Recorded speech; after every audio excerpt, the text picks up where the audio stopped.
వారికి పూర్వం నూహ్ జాతి వారు తిరస్కరించారు. వారు మా భక్తుణ్ణి అసత్యవాదిగా నిర్ణయించి ఇతడు పిచ్చివాడు అని అన్నారు. అతను దారుణంగా కసిరికొట్టబడ్డాడు. చివరకు అతను తన ప్రభువును ఇలా వేడుకున్నాడు, నేను ఓడిపోయాను, ఇక నీవే వారికి ప్రతీకారం చేయి.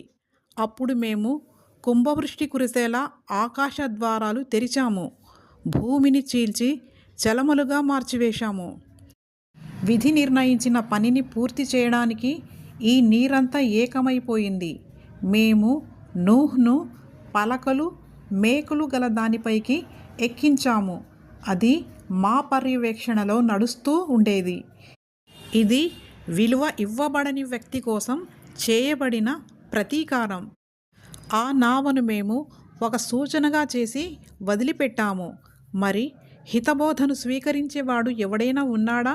చూడండి, నా శిక్ష ఎలా ఉండినదో, నా హెచ్చరికలు ఎలా ఉండినవో.